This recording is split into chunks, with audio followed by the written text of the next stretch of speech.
Good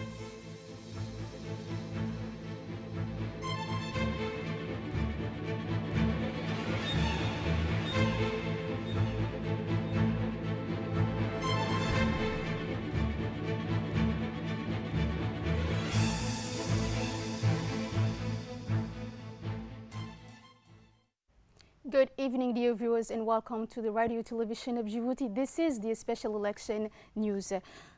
Every night we will be reporting live on the activities of the two candidates running for these 2024 presidential elections. Starting with the second day of these thematic meetings, this time the candidates of the Union for the Presidential Majority, UMP, Ismail Margele, had met this morning with actors of the private sector and representatives of the various unions. The objective was to exchange views on the issue of the job preservation in the context of the COVID-19 pandemic in order to ensure growth and economic development for the next 5 years. These privileged exchanges made it possible to address questions on the major development challenges of this sector. Indeed, this meeting with the private sector and trade unions is taking place in a difficult health context as the spread of the coronavirus has impacted on the activities of the private sector, and from there to take into account the recurrent concerns of the private sector in order to guarantee the success of the economic policies of the coming years.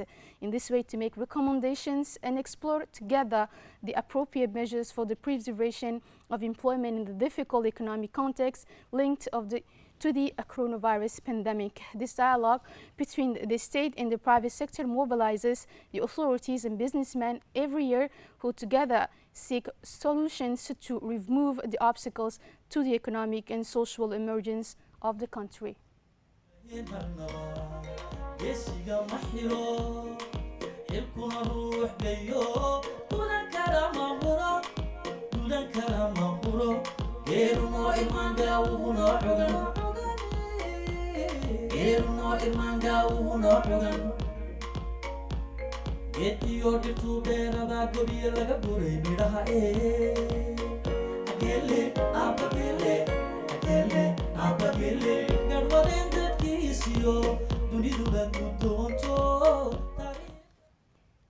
And opening this session with an important speech, the UMP candidate talked about the private sector and the representative of the trade union in our country. Let's listen to the UMP candidate, Ismail Margele.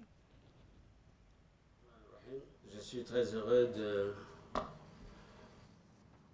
d'avoir un moment en cette période de campagne de pouvoir échanger, parler du secteur privé.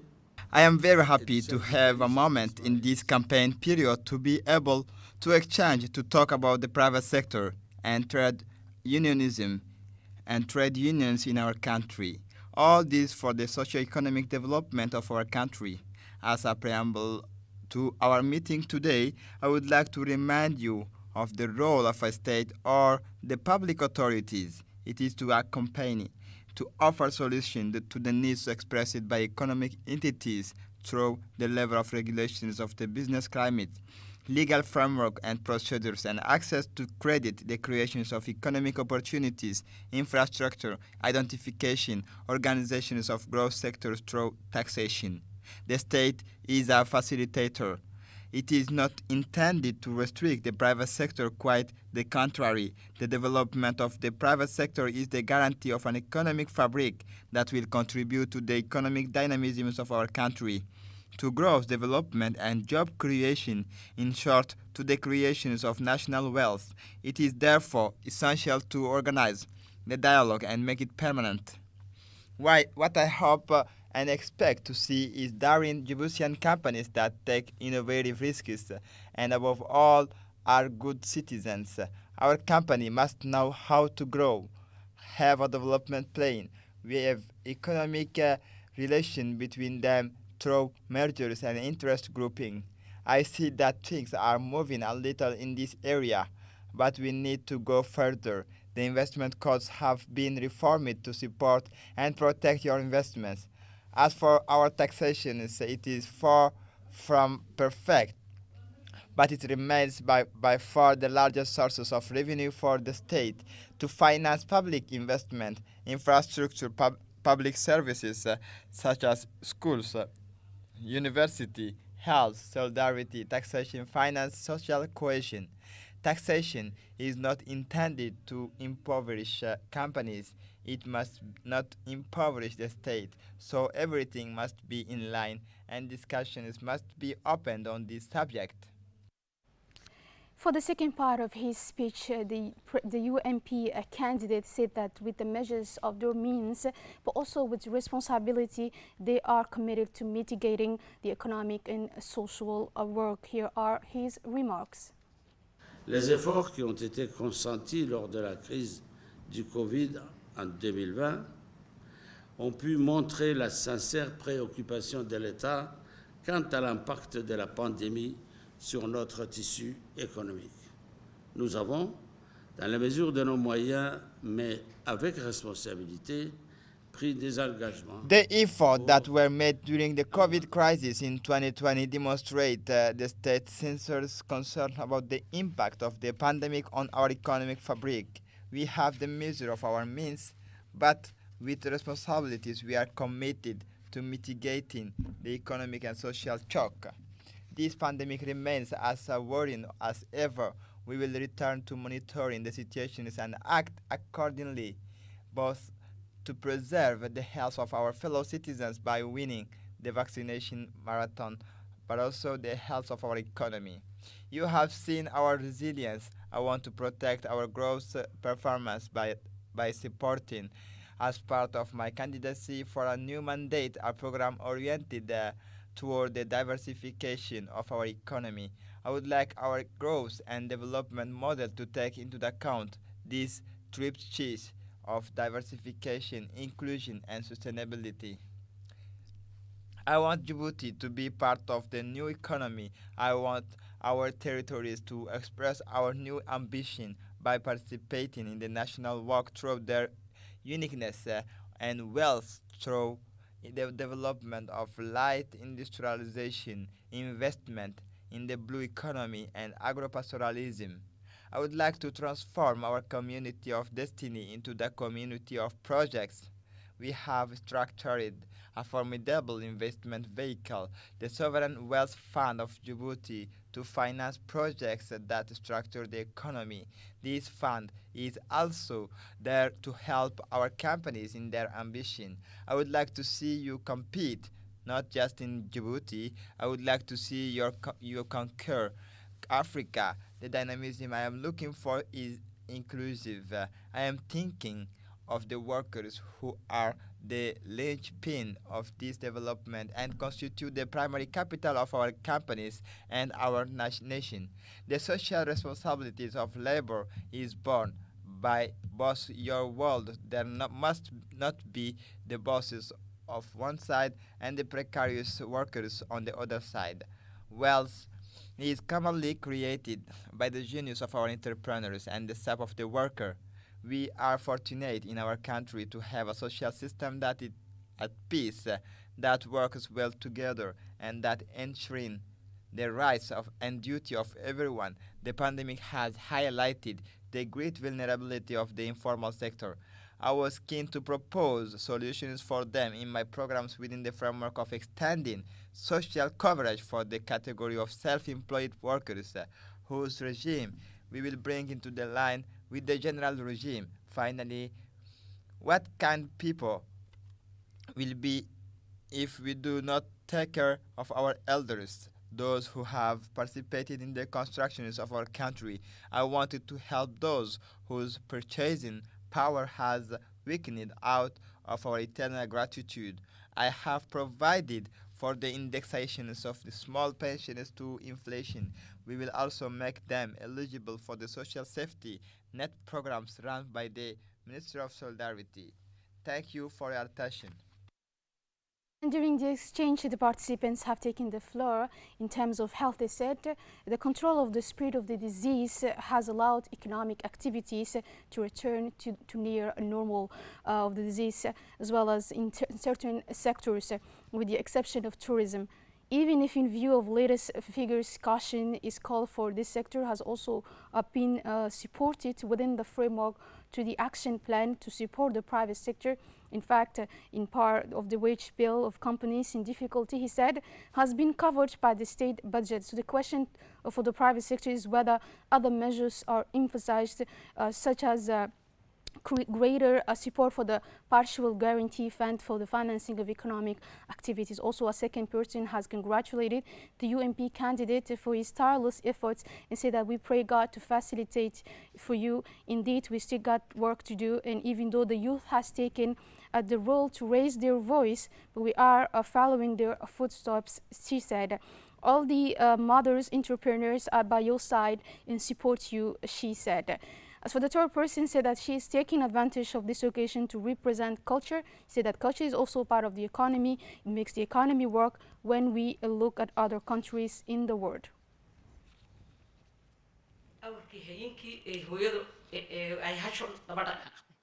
marka halkay ubadku kugu hogaamiyeen ay noo soo noqon ku yidhaahdeen waa inaan annaguna carruurtii daba soconno oon heel iyo hooba kula garab joogsano intaa dabadeed dhammaan hooyooyinka abcamishtarka waan dhannahay dhallaankiina waan wadanaa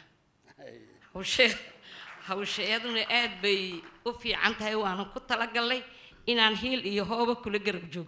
En fait, aujourd'hui, je suis là juste pour représenter la culture. On a parlé du tourisme. Answering the questions of the private sector, the UMP candidate said that he is delighted to see one of the sons of this country in a position of leadership to show the youth of Djibouti that one can succeed in life and serve as an example. He congratulated him, encouraged him at the same time, and reassured him that anything can help our private sector, our economic sector is always welcome, he said, and can count on our unfailing support.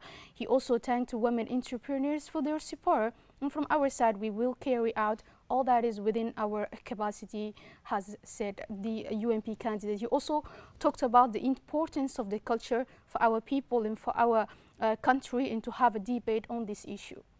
Je ne peux que vous féliciter et vous encourager en même temps et vous rassurer que tout ce qui peut aider à notre secteur privé, à notre secteur économique est toujours le As for the syndicates, as the fact that the unions still have regular problems, but they can't solve both in the future, but they will especially like to have quality training so that they can solve and take initiatives with their partners. C'est pas résoudre à la fois dans la minute, mais nous aimerions surtout avoir une formation de qualité afin qu'on puisse résoudre et prendre des initiatives avec nos partenaires. Au syndicat, marka la arkay rebel bana. Kowde, uli ku didaya employer ku didaya. Marka MP candidate answered the questions of the representative of the unions members and said, and I quote, valuing the profession of defending the rights of workers should also be a normal part of your job, he said, and on your side should do this because people are often afraid to talk about the trade unionism as soon as the pause is there and they don't show it. The understanding between the workers and the boss, it's him who creates, it's you what creates this atmosphere, and this cooperation must be the two partners and in particular the workers, said the UMP candidate. On cherche à s'armer contre lui, quoi. On est les travailleurs. In concluding his speech, the UMP candidate said the following.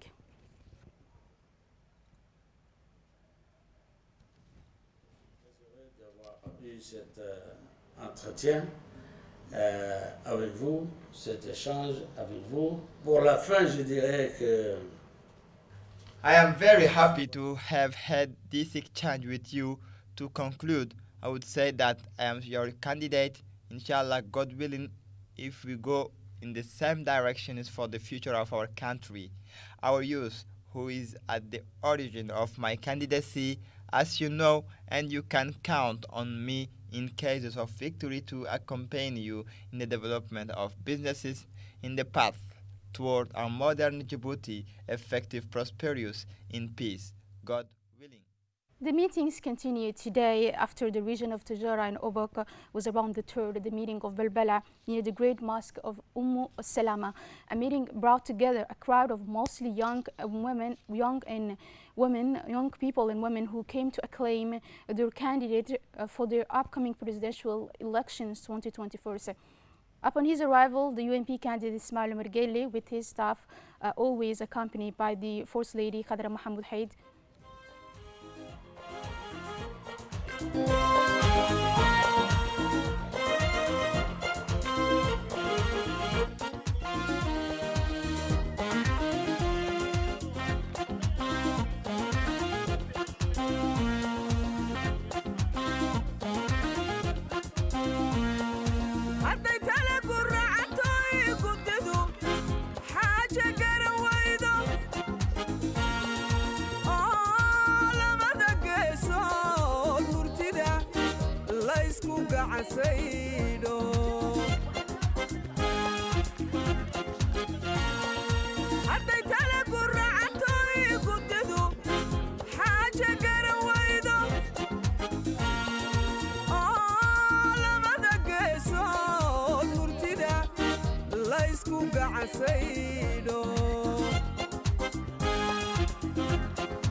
garyaqaan arrimi jiray ayay tala u geystaane isaga korfeeyo dhibti soo gunaanade goblihiyo ciyaaraha ninkii garan ha loo daayo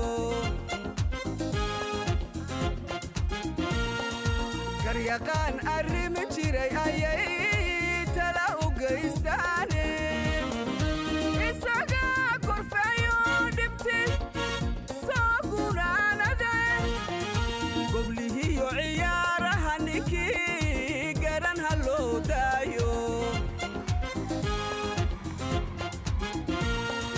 gaadhiga ninkii wadi jira garan ha loo daayo utaceelka ninka ka oge garan ha loo daayo ishaanka ninka gani jire garan ha loo daayo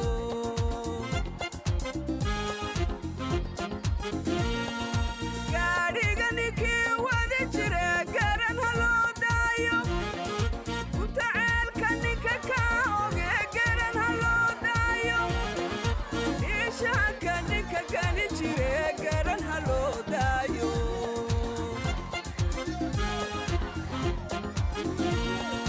geediga haraw guuraye weli halkii gaadhin gebiyada hortiisa ninkii garan ha loo daayo geediga haraw guuraye weli halkii gaadhin gebiyada hortiisa ninkii garan ha loo daayo kallidani xalay gaaxatiyo ibaxa gowrira haleelada karkeedii gale maanta godol qaaday yay gudhine ninka gadhabarte garan ha loo daayo kallidani xalay gaaxatiyo ibaxa gowrira haleelada karkeedii gale maanta godol qaaday yay gudhine ninka gadhabarte garan ha loo daayo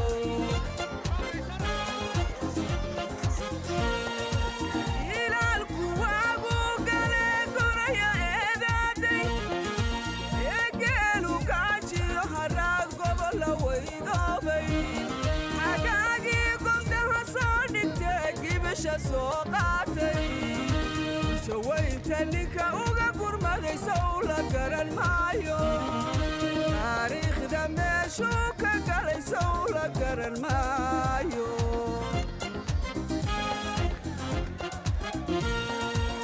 ilaalku waagu gale goraya eedaaday eegeelu gaajiyo haraad gobola weydoobay xagaagii gomdaha soo dhigtee soo qaatay shawaynta ninka uga gurmaday sow la garan maayo taariikhda meeshu One of the youth present at the meeting, Mr. Hussein, has taken the floor and said the following. So let's listen to him. in badan halkan joogto waxay isweydiinaysaa xuseen amjow halkan maxaa keenay xuseen amjow wuxuu halkan u joogaa inuu caddeeyo dhallinyarada la doonaya in la maaweeliyo inuu tusaale u yahay inuu caddeeyo xuseen amjow halkan u joogaa waxaan leenahay aqalka ninka gudaha ku jira unbaa garanaya xaalka uu ku sugan yahay nimanka dibadda jooga ee awlaaddoodii iyo xaasaskoogii dibadaha geystay ee raba maad aragtaan aqalka annaga oo ku jirna inay nugu dumiyaan oo weliba na idhaahdiin annaga oo ku dhex jirna dumiya taa waan diidno waan ogolaa weynay halkan maanta waxaa ka caddaynayaa shalay waxaa la odhan jiray xuseen amsho laakiin maanta waxaa la yidhaahdaa xuseen yooshe mudane madaxweyne dalkayaga waan jecelnahay dadkayaga waan jecelnahay waxaan kuu soo raacnay kuu soo daba joogsanay markaan eegnay mandaqada maanta dalalka agagaarkeennaa dhibaatooyinku ku sugan yahay markaan aragnay xaaladaha waddannada jaarkeennaa ka jira iyo siyaasaddaada dheer markaan aragnay taasaa sababtay inaan ku soo daba joogsanay adigana waxaan leeyahay waxay dhuarkayaan bay ilkuu gooyaan bay tiraa soomaalidu malaayiinta ummadda reer jabuuti ee isku timidday gaar ahaan reer belbela waxay ka marakacayaan inay taageero u muujinayaan mudane madaxweyne mar haddaad u diyaar u tahay inaad dhallinyarada hoggaamiso mar haddaan ku weydiisanay inaad noo soo laamato maanta waxaan ku leenahay hiil iyo hoob baan kula garab joognaa agtaadana waana. And at the meeting site in Belbela, the UMP candidate has delivered a speech and address to the inhabitants. Let's listen to the UMP candidate.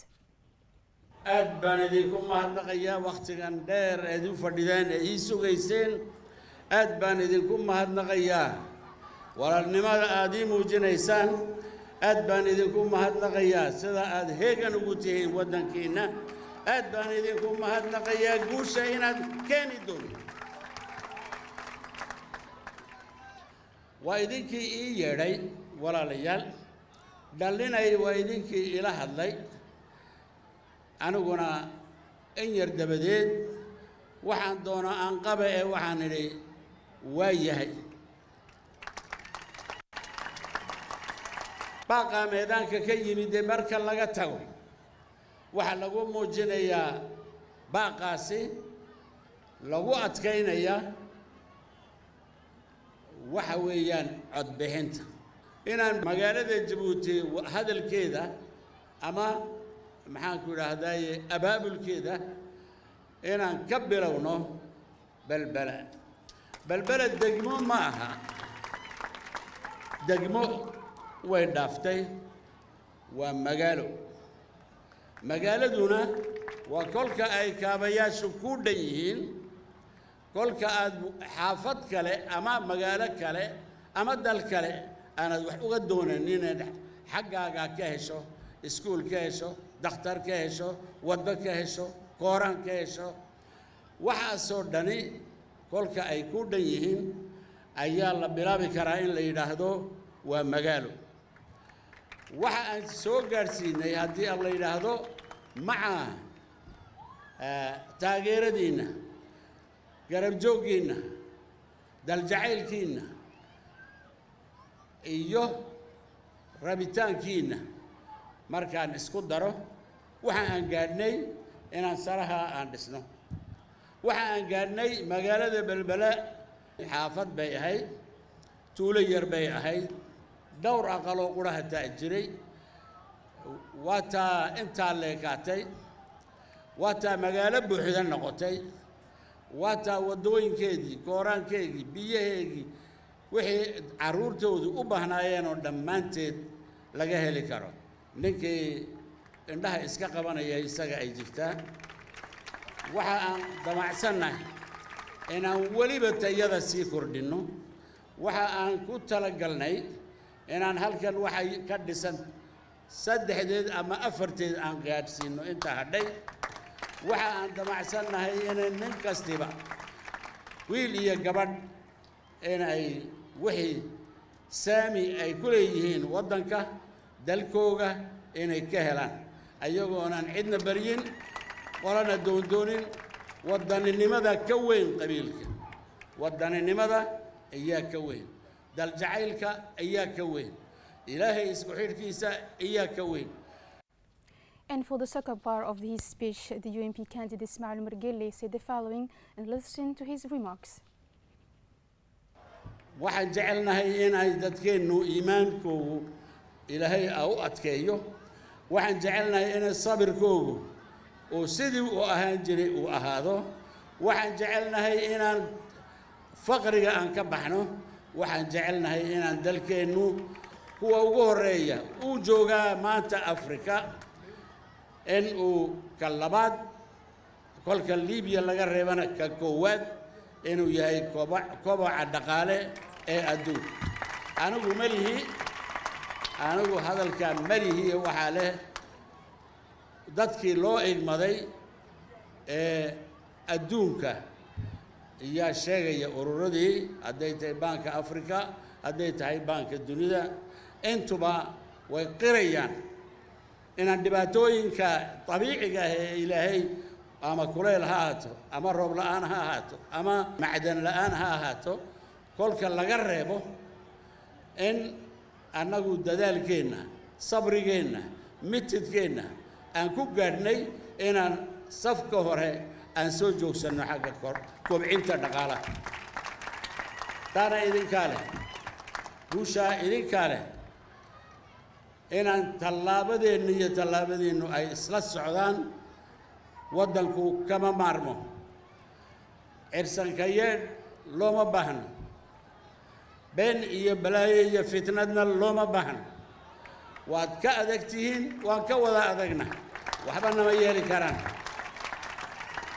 ma joojin karaan horumarkeenna ma hakin karaan jacaylka waddankeenna ma hor joogsan karaan ama ma hakin karaan inay dalkeennu hore u maro in uu dadka la mid yahay dunida oo dhan in uu rajadiisuna ay sarrayso waa la wada ogyahay bisha 9keega waxaan ku ballansannahay inaad inaguna waajibkiinnii ka soo baxdaan in aad farriin adag u dirtaan kuwa damacsan inay dhulkeenna qarribaan inaad farriin adag u dirtaan kolka aad inigoo dhan aad voodkaasi rajadiinna qaraarkiinna inaad ku muujisaan ayaa iyaga ku ah nabur aanay ka soo kici karin ayuu ku yahay wixii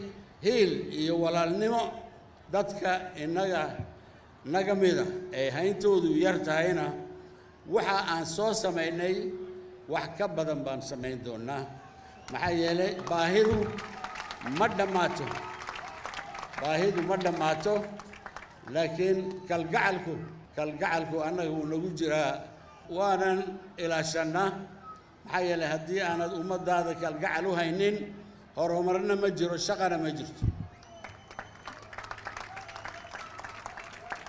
aad baan idinku mahadnaqayaa waddankeennu ha noolaado degmada balbala ha noolaato dadweynaheennu ha jiro ha joogo jamhuuriyaddeennu ha noolaato wassalaamu calaykum waraxmatullaahi wabarakaatu.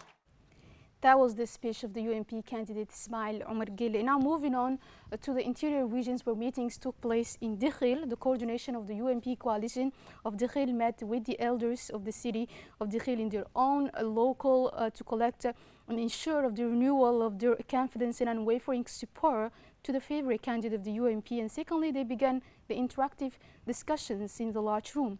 Firstly, the UNP Dikhil delegation took the floor to address the messages of the UNP leader of the outgoing candidate Ismail Margele for the presidential election scheduled for April 9 and reminded them for their role as a consultative assembly of the region. And another meeting took place in the region of Ali Sabih, organized in support of the UNP candidate. Let's watch this video.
For its first meeting, the UNP campaign team in Tajora chose the locality of Dora, where the inhabitants gave a warm welcome to the campaign director and the members of the delegation accompanying him.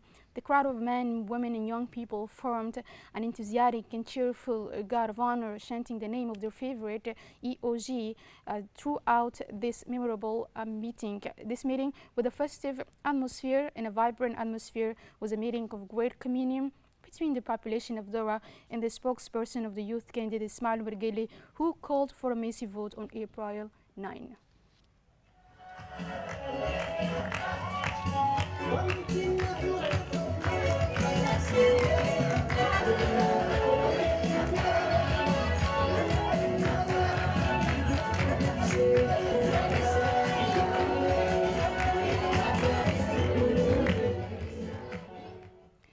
And that's all for this special election edition. Thank you for following us on the radio television of Djibouti, and have a good night.